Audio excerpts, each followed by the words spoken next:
seriously, I was contemplating life. One happy customer, one not so happy Kirby.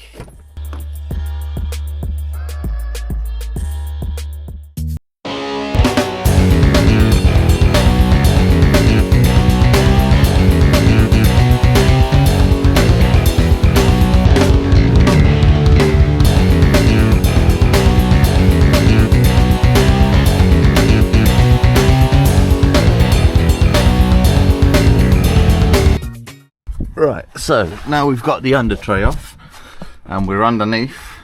You can just see all this, what I'm assuming is brake fluid. I mean, it's pretty all dried up here now. It's been sat here a little bit, but yeah, so we've just got to get all these bits and pieces off. We've got quite an accessible box, I believe, so we've got to take this cross brace off. We've got a few plugs to get off, a few bolts, anything around this side. Got to get the drive shaft out, so we've got to get the ball joints out both sides. Hopefully, fingers crossed, this isn't a bad job. Now you can start from the bottom or the top, but I'm just going to take a few things off down the bottom whilst I'm here. So I'm going to take this off first. Two 16mm, then this bracket here which holds the exhaust on. We are going to have to remove the exhaust here and here because it is in the way of these two bolts here, so we're going to have to get them out, and there's nowhere else. Well, there is there, you can undo it and undo it there, but hopefully there's enough wiggle room just to undo it here. We'll unplug this sensor as well. So that's the exhaust removed. This stud has snapped. Lovely, but it is on a stud, so I should be able to hopefully wind that out somehow. But yeah, that exhaust is dropped. Now you can see the two bolts that you got to get out there. Unplug the sensor, unplug the reverse light. It was switched into there. I'm gonna undo this bolt here, that bolt there, this engine mount out the way. And then I'm going to come over here, take this plate out. You've got a 10mm just up there. These bolts all have to come out for the gearbox mount. Starter motor's got to come out, but I've got to undo the battery terminals first. Drive shaft, ball joints next. Right, so that's the gearbox mount off, just here. And I've left all the bolts that I've taken out in the holes that they came out with and all the nuts, so don't have to worry about losing them. That one goes in there. I know these two are for the rear bolts here. Right, I'm moving up top now, and I'm too short, so I've got a little step. So we can get the battery off, get this cover off, anything in our way down here off. That's the battery and battery tray out the way. Just held on with a couple of 13mm, and then the wires are just in these little clips that you got to take out. Now we can get down here to the gear linkage, and a few of the bell housing bolts just down there, and we shouldn't be too far coming out really. Right, the way I've decided to do it is just pop these gear linkages off of the ball joints, just because this whole mounting system looks a bit of a ball ache to take off. To this top starter motor bolt just here, and then there's this big bolt here, bell housing bolt, and then there's another one here, and there's a little bracket down there that's got to come off. And that should be it from up here. Right, off camera I've just got on with it, but I'll show you everything I've taken off. Drive shaft is out. There is just a nut and bolt that goes through here. You're able to pull this down, get a little chisel just in between the knuckle there, and I've swung the drive shaft just around the wishbone. This drive shaft I took out. Basically the shaft wasn't coming out the gearbox far enough, and you've got this bearing housing that sits over the bearing obviously, and the drive shaft just wouldn't come out this way enough because this was hitting against I think it's the alternator bracket. So just took this off, slide it along, and then it had enough room to come out. So Probably didn't have to take that out, but it's out now. There was a earth cable on the side here. I've just got to take the slave cylinder pipe out, clamp that off, take that out. That's the last thing I'll do because I don't want it dripping all over me. I forgot to press the record button, but gearbox is out with the help of my little gearbox jack.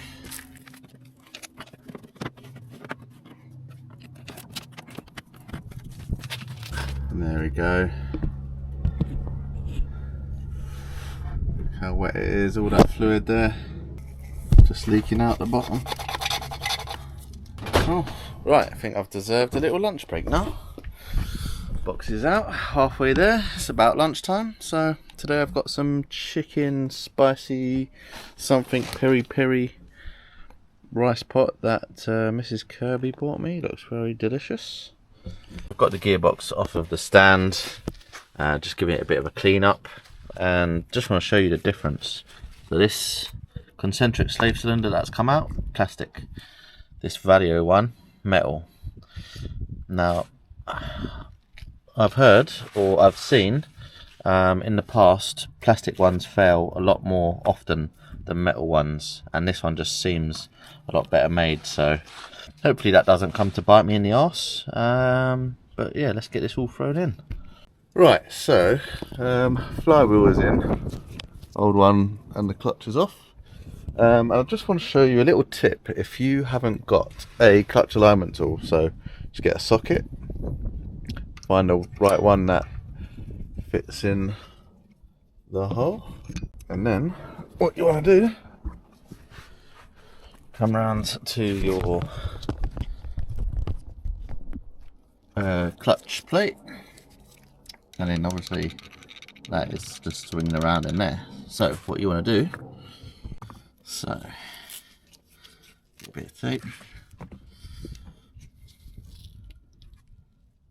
just wrap it around your socket just to build up the thickness of where it's going to go through this clutch plate. That's it. There's a bit of play still there.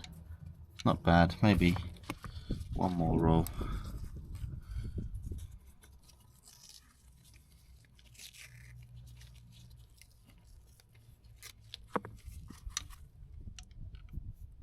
That is quite firm now. I think that should do the job.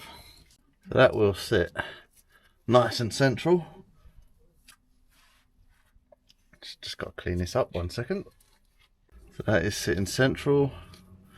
Just got to find the dowels, what this sits on, the pressure plate. No, not that one, not that one. Maybe that one. So just start getting your bolts back in.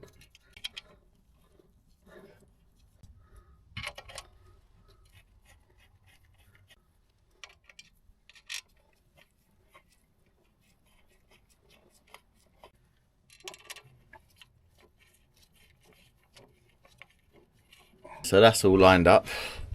I think I'm going to attempt to bench press this gearbox back in. Probably a silly decision, but it's quite light. It's quite a light gearbox. Just thinking of the best way to do it. Best way to do it was probably not to do it.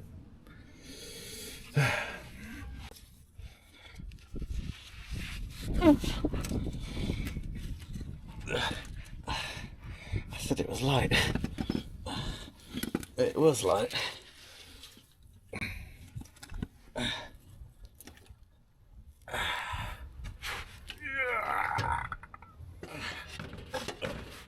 Okay.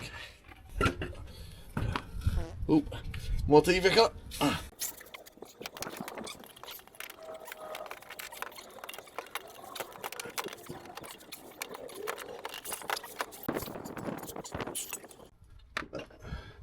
Engine's got to go up.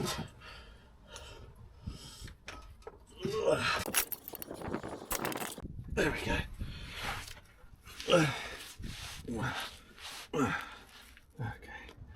Okay.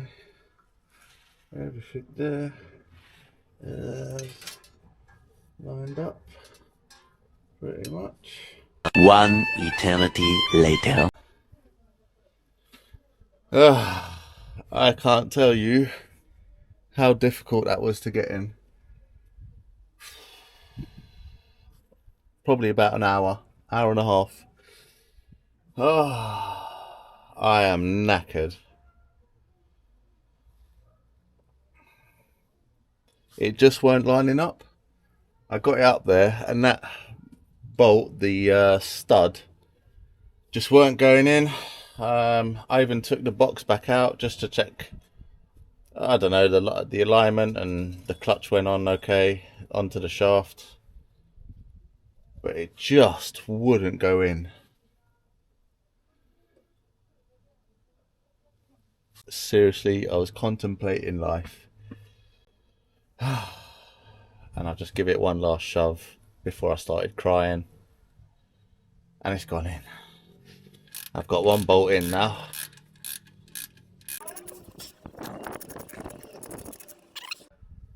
And then bleed it up and we'll be done. Oh dear. This is what happens when you're stressed. So, I've made the repair on this stud. Just put a new one in there.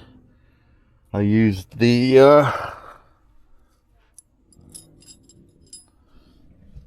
2-nut method. So I screwed one on, screwed the other one on after it, and just wound it out, put it all on, put that one on, put this bracket back in, the drive shafts are back in. I've just gone to put the engine mount in, but this bracket, look at the size of this bolt. It's got to go through there and through there, but the exhaust is in the way, so I've got to take it all off again. Right, the very last bit is you've got to bleed it up. So I've got the pressure bleeder on there, just going to pump it up. It's all bled up. I have actually bled it, but I just want to show you guys. Turn my light on. So we've got the bleed bottle on there. There's a bleed nipple on top. And then what you want to do is just take this horseshoe out. What you want to do is take this horseshoe clip just out enough, just to that position there, you can see, and in the pipe, it's got 2 positions, and you can just see the fluid coming out now. So you can see where that's it. And that's it, just let it bleed. And push it in when you're done.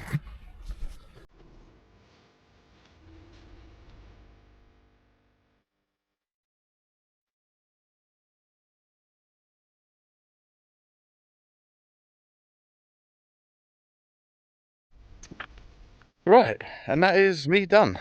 Test drive all good.